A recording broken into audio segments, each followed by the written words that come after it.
Hello, I'm John A.G., and I want to start with a feeling most people only recognize after it's too late. The moment when nothing looks broken, yet you can sense that something fundamental has shifted, like standing on solid ground and realizing the floor has quietly become a trapdoor. There's no alarm, no urgency in the air, just a subtle awareness that the assumptions you've been living inside are thinner than you thought. That moment is dangerous because it doesn't feel like fear. It feels like normalcy stretched just a little too far. Most financial losses don't happen during panic. They happen during calm.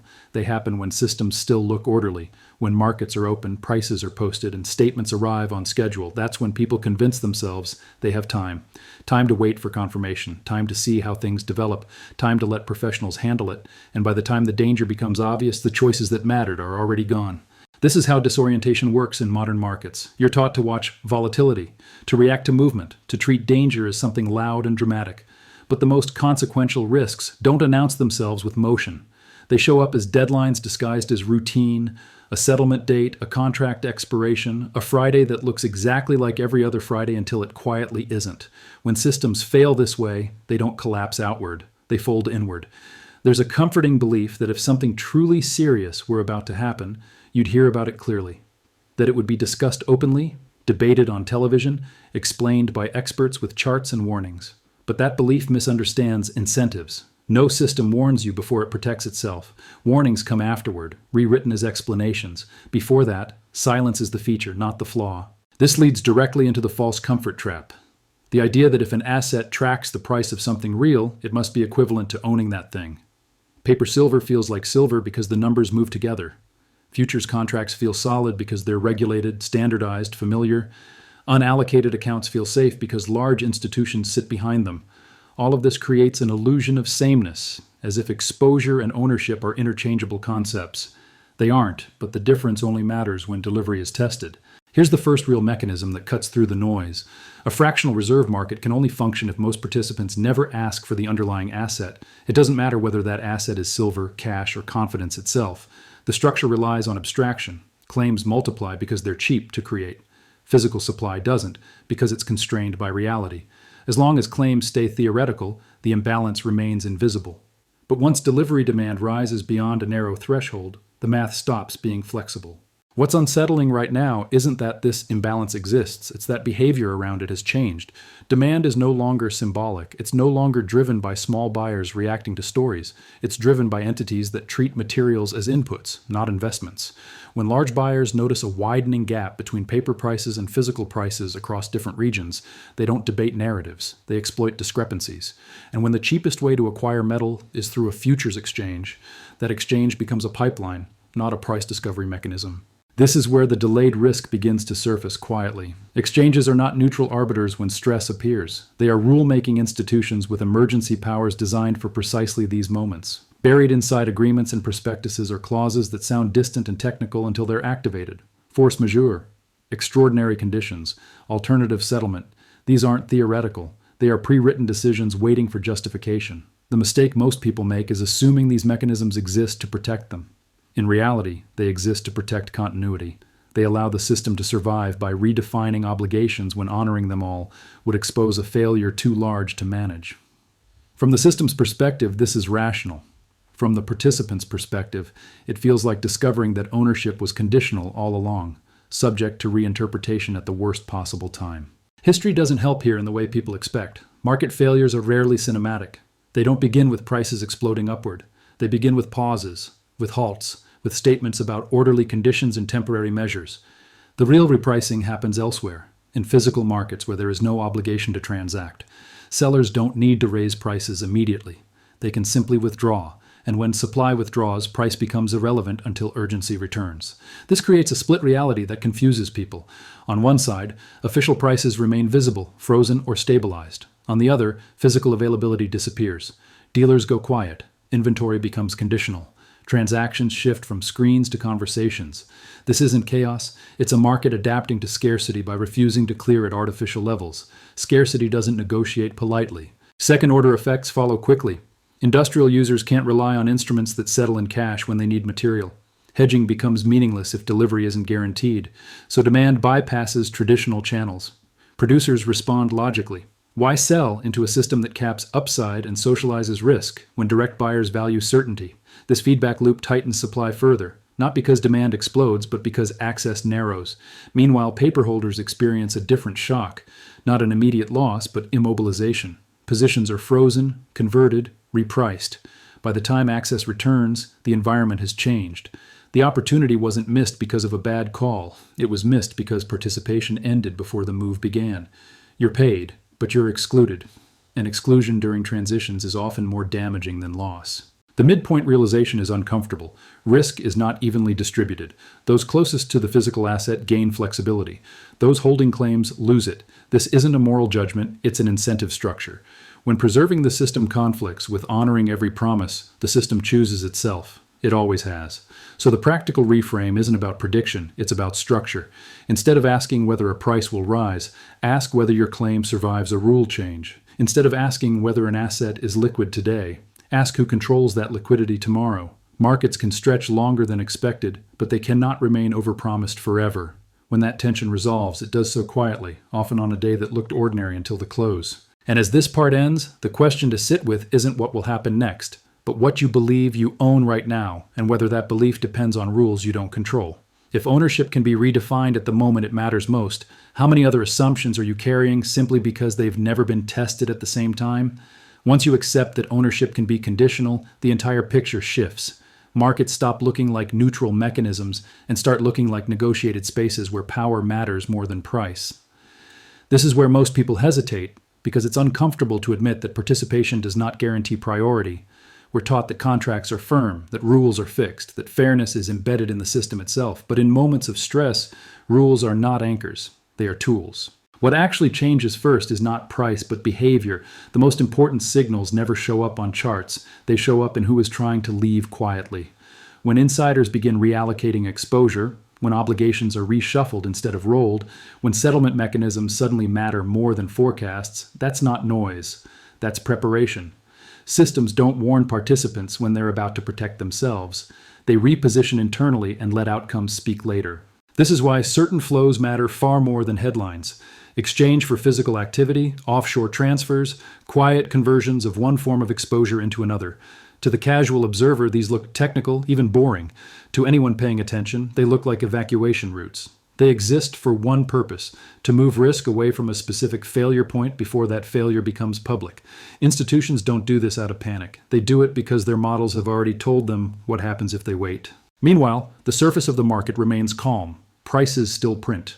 Liquidity appears intact, and this creates a dangerous psychological lag. People confuse visible continuity with actual stability. They assume that if something were truly wrong, the market would reflect it instantly. But markets reflect incentives, not truth. As long as trading continues, participants assume the game is still on. They don't realize that the outcome is already being shaped behind the scenes. This is how optionality disappears, not through a dramatic collapse, but through timing. Acting early feels unnecessary, acting late feels impossible, and the space in between closes faster than people expect. By the time an event is acknowledged publicly, the system has already chosen how it will be resolved. At that point, individual decisions no longer influence outcomes. They merely accept them. There's an important historical pattern here that's often misunderstood. Emergency measures are framed as safeguards against disorder. In practice, they are tools for concentrating impact. Trading halts, cash settlements, and forced conversions don't eliminate losses. They redistribute them. They freeze conditions at a moment that favors systemic continuity, not participant advantage. Scarcity is not allowed to express itself where it would cause the most disruption. Instead, scarcity migrates. It moves to places where rules cannot compel supply. Physical markets don't halt gracefully. They simply stop offering goods at old terms. Sellers withdraw, not out of malice, but out of rational self-interest. If replacement costs are uncertain and future availability is unclear, withholding becomes the safest option. Price doesn't rise smoothly in this environment. It gaps, or it vanishes altogether.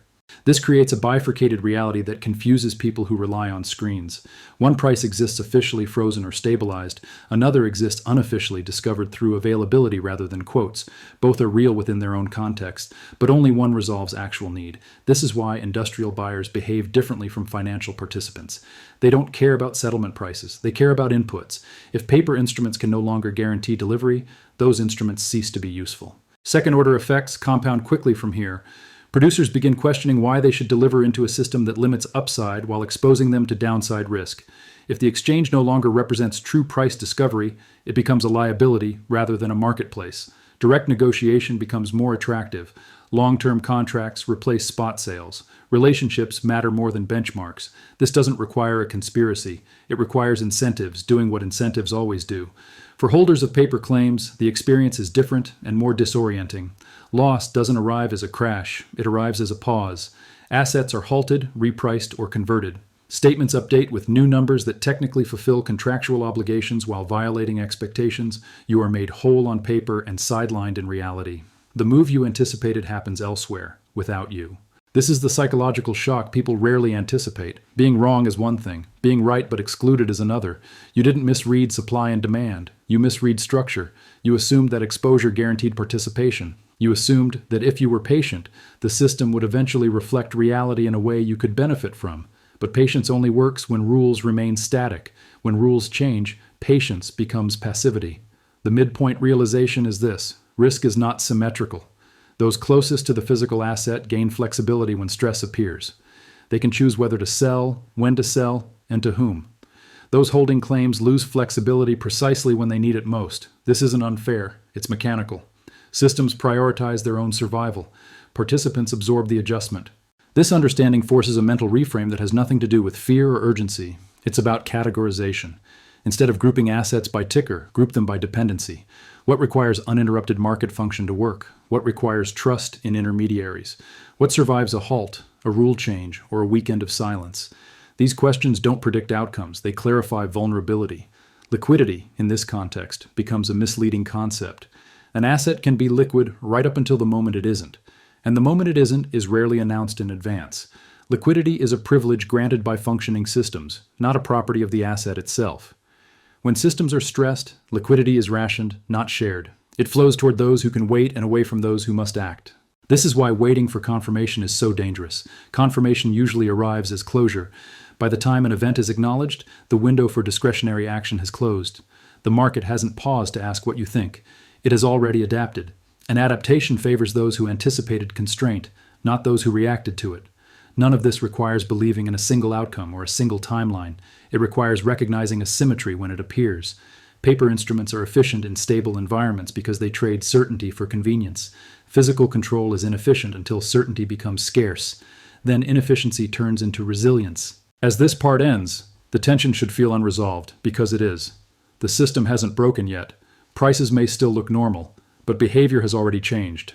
And when behavior changes before rules do, the rules that follow rarely favor those who waited to see proof. The question now is not whether something happens, but whether you are positioned in a way that depends on being last to find out. By the time a system reaches this stage, the most important change has already happened internally. Not in prices, not in headlines, but in how participants relate to the structure itself. Trust hasn't collapsed yet, but it has thinned. And when trust thins, behavior becomes defensive. People stop optimizing for growth and start optimizing for survivability. That shift is almost invisible from the outside, but it rewrites outcomes from the inside. This is where many observers get confused. They expect a breaking point to look dramatic, to feel like a clean snap. In reality, large systems bend for as long as possible. They absorb pressure by redistributing it, usually away from the core and toward the edges. The center remains calm, procedural, orderly. The edges feel strange. Rules apply differently.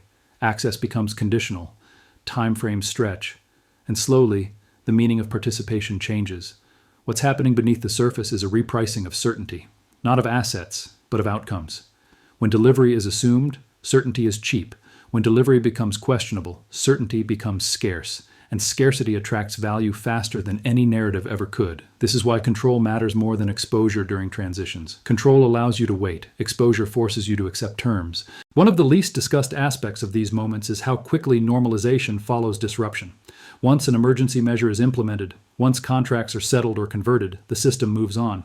Markets reopen. New prices print. Commentators debate what it all means. And psychologically, people adapt. They tell themselves this was the outcome all along, that it could have been worse, that stability has returned. What rarely gets acknowledged is the opportunity that was quietly removed from the field. This is how wealth transfers happen without fanfare, not through collapse, but through resolution. A claim on something scarce becomes a claim on something plentiful. The system calls this completion. But completion under altered rules is not neutral. It locks in advantages for those who position themselves earlier and closes the door on those who trusted continuity. There's a broader lesson here about modern finance that extends beyond any single asset or market. We live in a layered system where abstractions are efficient until they aren't. Each layer promises convenience in exchange for reliance. Most of the time, that trade makes sense. But when stress propagates through the layers simultaneously, the bottom layer asserts itself. Reality doesn't negotiate. It simply constrains. This is why crises feel more like confusion than chaos. People argue over which price is real, which market matters, which signal should be trusted. Meanwhile, those who control scarce resources don't argue at all. They wait.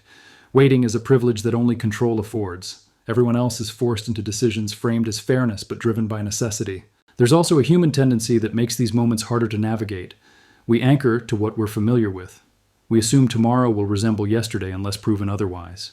This normalcy bias isn't irrational, it's adaptive in stable environments. But in transitional periods, it becomes a liability. It delays recognition just long enough for options to expire. By the time the story is widely understood, it's usually too late to act on it. The lesson becomes retrospective. Analysts dissect what went wrong. Regulators propose adjustments. New safeguards are promised.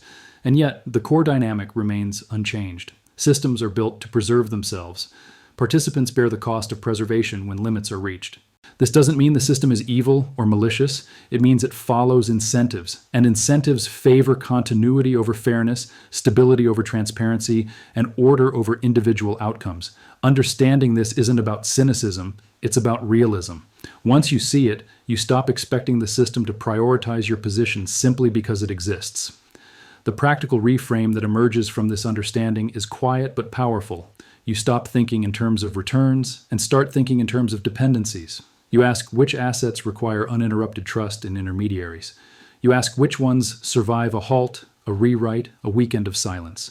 You stop assuming liquidity is permanent and start treating it as conditional. This doesn't lead to certainty. It leads to humility. You recognize that no position is immune to mismanagement, no structure is flawless, and no outcome is guaranteed. But you also recognize that some positions fail noisily while others fail quietly, and quiet failures are often more damaging because they feel like resolution. There's a final psychological shift that matters here. When you realize that exclusion can be more costly than loss, you stop focusing on being right. You focus on staying in the game on your own terms. You value optionality over optimization. You accept lower efficiency in exchange for greater control. These aren't dramatic choices. They're subtle reallocations of priority. As markets adapt, new equilibria form. Prices stabilize, supply chains adjust, narratives settle. But memory lingers. Participants remember which promises held and which didn't. That memory becomes embedded in future pricing, future behavior, future risk assessments. The system moves forward, but it carries the scar tissue with it. So the most unsettling realization isn't that something might break. It's that breaking isn't required for outcomes to change permanently. A rule change, a settlement clause, a temporary measure can be enough to redefine what ownership means. And once that redefinition occurs, reverting back requires more than time. It requires trust to be rebuilt, and trust rebuilds slowly, if at all. As this story closes, there's no call to action and no prediction to cling to. There's only a question worth holding on to. Not what the market will do next, but what you believe your assets represent when the system is stressed rather than stable. If the answer depends on uninterrupted permission, then the risk isn't dramatic. It's structural. And structural risk doesn't announce itself. It waits. It blends in. It looks like an ordinary day, an ordinary close, an ordinary continuation of the way things have always worked, until one day, quietly, you realize the rules you were counting on were never as solid as they felt. And by the time that realization settles in, the system has already moved on without asking whether you were ready.